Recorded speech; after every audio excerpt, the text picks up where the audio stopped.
महाकुंभ 2025 को शुरू हुए 11 दिन हो गए। इस महाकुंभ में देश भर के संत महात्मा आए हुए।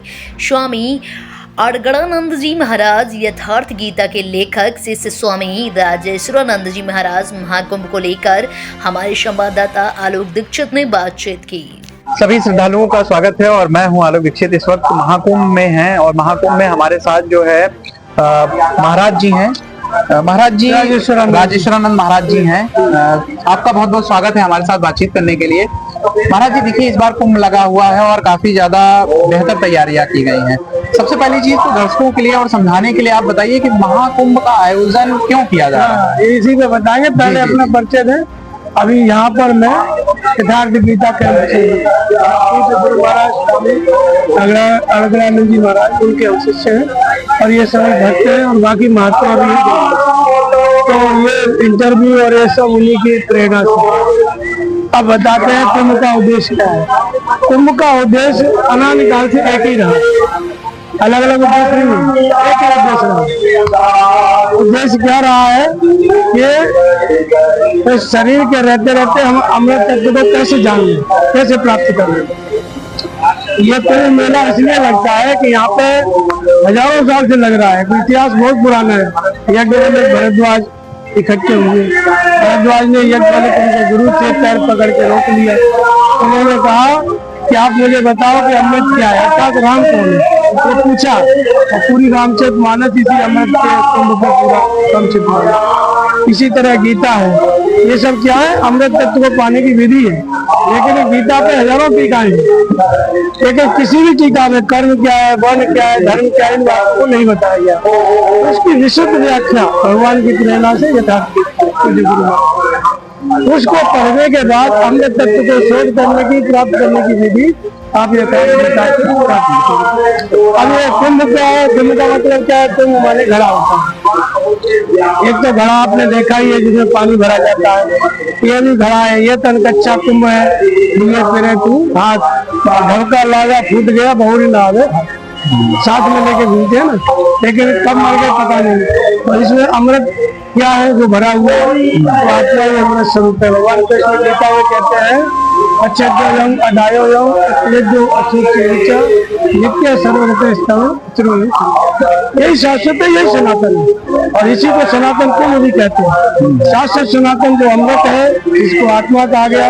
अंतःकरण में रहता है, इसलिए आत्मा शरीर के रहते हुए शरीर से परे है, इसलिए परमात्मा। हजारों नाम हो सकते हैं। ईश्वर स्वर विरोध के साथ विदित होता है, इसलिए ईश्वर व्याप्त है, इसलिए ब्रह्म कभी सदा से है, अनादिकाल से, उसी का नाम सनातन। तो वो जो आत्मा है वही अमृत स्वरूप है। शरीर क्या है, ये परिवर्तनशील है, ये घड़ा है। प्रत्येक व्यक्ति के पास वो अमृत है, लेकिन इसको कौन प्राप्त कर सकता है, कौन दे सकता है। यज्ञवल्क्य उनके गुरु थे, भरद्वाज ने पूछा, यज्ञवल्क्य जी ने बताया राम कौन है। इसी तरह से अमृत की प्राप्ति की विधि जो तत्वदर्शी महापुरुष होते हैं उन्हीं के पास होती है। इस मेला में लाखों महात्मा आए हुए और भी आएंगे, करोड़ों तक संख्या पहुंच सकती है। इन करोड़ों महात्माओं में तत्वदर्शी महापुरुष भी आते हैं। हर कुंभ में ये महापुरुष आते हैं। अनादिकाल से ऐसा इतिहास है। देखो यज्ञवल्क्य दोनों महापुरुष थे, ठीक नहीं। इसी मेला उन्हीं के इतिहास से मेला है। ऐसे ही अभी भी वो महापुरुष इस कुंभ में आते हैं। अब उस महापुरुष के पास हमको दर्शन हो जाए, मिल जाए, हम समर्पित हो जाए, हमें अमृत तत्व को पाने की विधि मिल जाए। बाहर क्या है, अमृत तत्व को प्राप्त करने की विधि गीता। गीता क्या है, धर्म है अमृत।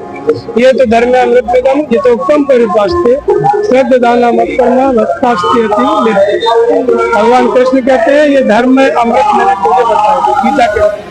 इसको पढ़ करके समझ करके व्यक्ति जैसे जैसे बताया वैसे वैसे आचरण करेगा तो अमृत प्राप्त करने की विधि को यज्ञ कहा। यज्ञ पूरी होती है तो अमृत की प्राप्ति कराती है। यज्ञ श्रेष्ठ अमृत को जानती ब्रह्म सनातन नारायण लोकोस्ति अयज्ञ से कुछ। यज्ञ जिसकी सृष्टि करता है उस अमृत को पान करने वाला योगी सनातन ब्रह्म में प्रवेश पा जाता है। तो यज्ञ क्या है, यज्ञ नाम जप यज्ञ, नाम का जप रूपी है। 6 प्रकार के यज्ञ, लेकिन उसमें नाम का जप रूपी है।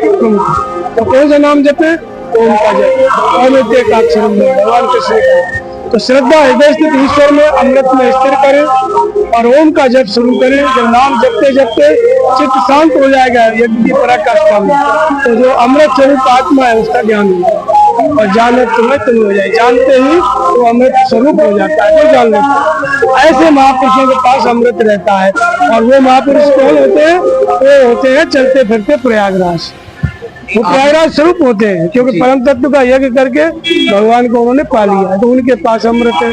गीतोक्त साधना पद्धति क्या है? अमृत तत्व को पाने की विधि है, उसको हम यथार्थ गीता के द्वारा समझेंगे, उसके द्वारा ही ये गीता यानी अमृत तत्व को पाने की विधि हम समझ सकते हैं। और ये यथार्थ गीता के द्वारा ये विधि है जन जन तक चली जाती है मेला के माध्यम से, तो सब इसको प्राप्त कर लेंगे। अब इसका उद्देश्य क्या था? इस कुंभ को क्यों लगता है? तो इसका उद्देश्य है अनादिकाल से लगता है कि जैसे 12 साल में कोई भ्रांति तो उत्पन्न नहीं हो गई और होती रहती है, दमिनी निज मत कल्प कर प्रकट बीती है, वो उत्पन्न होता है कि नहीं? उसी भ्रांति को मतलब दूर करने के उसी बात को मैं बता रहा हूँ। 12 साल में भ्रांतियां इकट्ठी हो जाती हैं। तो पहले पूर्व काल में क्या होता था? चक्रवर्ती सम्राट आके यहाँ बैठते थे, उनकी भी कुर्सी लगती थी। अब बड़े बड़े महापुरुष जैसे सप्तऋषि एक पद था, ये पूरा संसार उन्हीं की प्रजा है, उन्हीं की संतान है, उनके शिष्य फिर उनके शिष्य फिर उनका परिवार, पूरा संसार।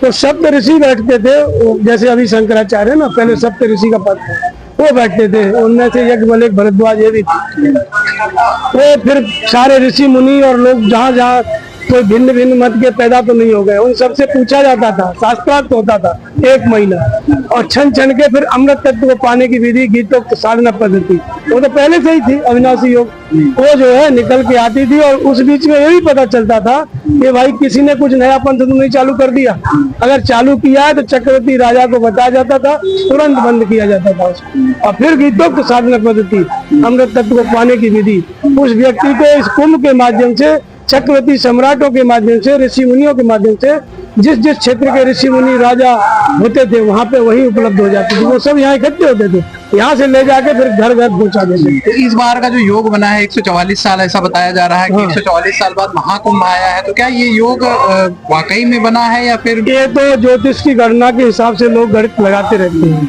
देखिए, आप बाहर देखिए,